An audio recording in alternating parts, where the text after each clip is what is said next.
Começa agora. A informação como instrumento de cidadania do Tribunal de Contas do Estado de Mato Grosso. Na edição desta sexta-feira, você vai conferir. Como foram julgadas as contas da Prefeitura de São Félix do Araguaia? Por que o prefeito de Nobres vai ter de pagar multa ao TCE? E ainda, veja por que os conselheiros alteraram o julgamento de um balanço anual. É o TCE Notícias do dia 14 de outubro que está no ar.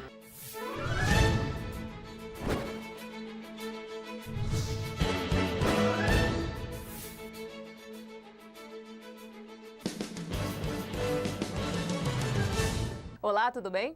Prefeito de São Félix do Araguaia vai ter de pagar multa e devolver recursos aos cofres públicos. Filemon Gomes Costa Limoeiro, gestor de São Félix do Araguaia, município que fica a mais de 1.200 quilômetros de Cuiabá, vai ter de devolver um montante de R$ 77.700 por ter feito gastos considerados irregulares, como o pagamento de hospedagens no município e por ter pago por produtos que não foram entregues à prefeitura.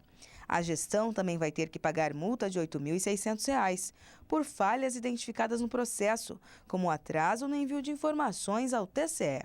Mas quanto à irregularidade referente ao pagamento por aparelhos de ar-condicionado que não foram entregues, o Pleno desconsiderou, pois a administração municipal comprovou que medidas necessárias já foram tomadas. Além disso, ao analisar o balanço, a equipe técnica do TCE identificou equilíbrio financeiro, já que mesmo com uma receita de R$ 20.700.000, a administração do município gastou apenas 20 milhões, o que gerou uma economia de R$ 700 mil.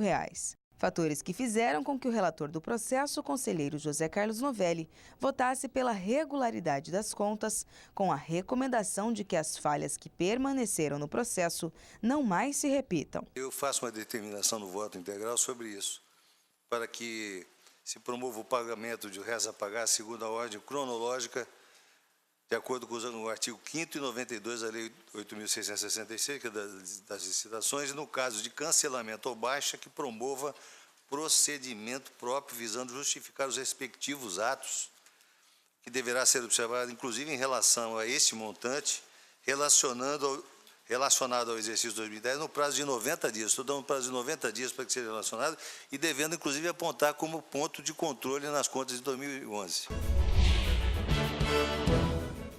Veja agora como foram julgadas as contas do Instituto de Previdência de Nova Marilândia. Os detalhes você confere na reportagem da jornalista Andressa Boa Sorte. Durante o exercício de 2010, o Instituto de Previdência de Nova Marilândia foi administrado pelos gestores Juvenal Alexandre da Silva e Devanira Leite Souto. E nesse período, foi identificada apenas uma irregularidade no balanço, quanto ao limite de gastos com despesas administrativas.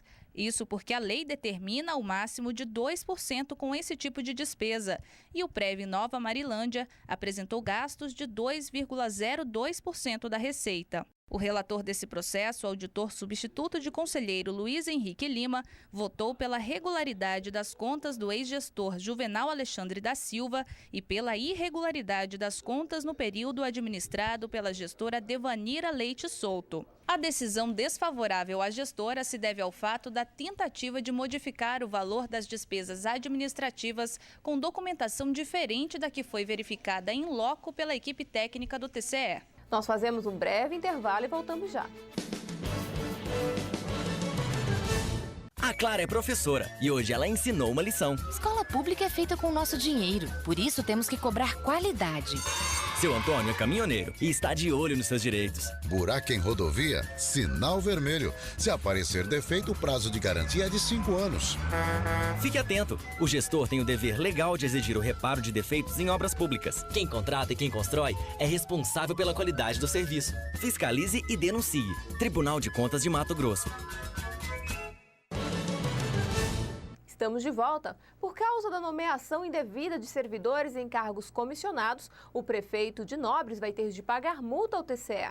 Essa situação foi comprovada durante o julgamento da representação interna, que apurou o suposto acúmulo de cargos públicos por 2 servidores, que são professores efetivos do Estado e ainda fazem parte de uma comissão da Prefeitura de Nobres, recebendo dessa forma dupla remuneração. Diante da comprovação da irregularidade, o prefeito José Carlos da Silva foi multado em R$ 720 por ter infringido o dispositivo legal do Estatuto do Servidor Público de Mato Grosso.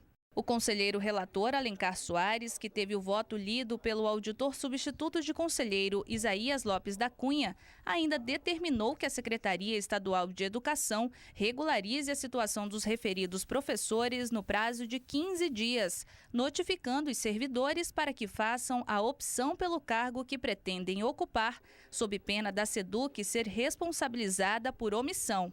Além disso, a Secretaria deve instaurar um procedimento administrativo para apurar eventuais faltas disciplinares cometidas pelos servidores. Na mesma sessão, um pedido de rescisão feito pela Prefeitura de Nobres também foi julgado procedente, permitindo a correção dos valores fixados para receita e despesa no exercício de 2008. A íntegra dessa decisão você confere no portal do TCE. Conselheiros analisam e julgam recurso feito pelo Fundo de Previdência de Santo Antônio do Leste. A jornalista Angelina Miqueleto tem os detalhes desse processo. Parcialmente procedente. Assim, os conselheiros julgaram o recurso feito pelo presidente do Fundo de Previdência de Santo Antônio do Leste, Reinaldo Coelho Cardoso, que solicitou o novo julgamento das contas de 2009, que foram apreciadas irregulares com determinações e multa de R$ 11 mil. O relator desse processo, o conselheiro Valdir Teis, ao avaliar as justificativas apresentadas pelo gestor, concluiu por realizar algumas modificações da decisão anterior. Um dos pontos apontados como falha nas contas de 2009 foi a divergência das informações do nome do diretor executivo. Entretanto, o gestor apresentou no recurso documentos comprovando a nomeação do diretor. Diante dessa e de outras justificativas apresentadas, o TCE modificou o julgamento das contas de 2009 do Fundo de Previdência de Santo Antônio do Leste de irregulares para regulares com determinações, mantendo a penalidade de R$ 11 mil.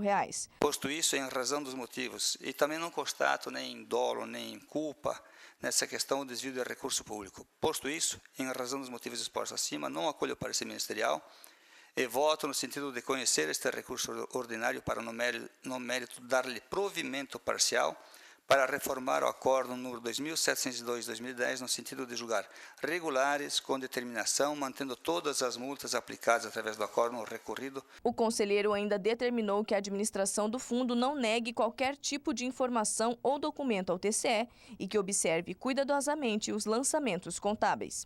Nós ficamos por aqui. Essa edição já está disponível no portal tce.mt.gov.br. Acesse e confira. Para você um ótimo final de semana e até segunda-feira com mais uma edição. Tchau!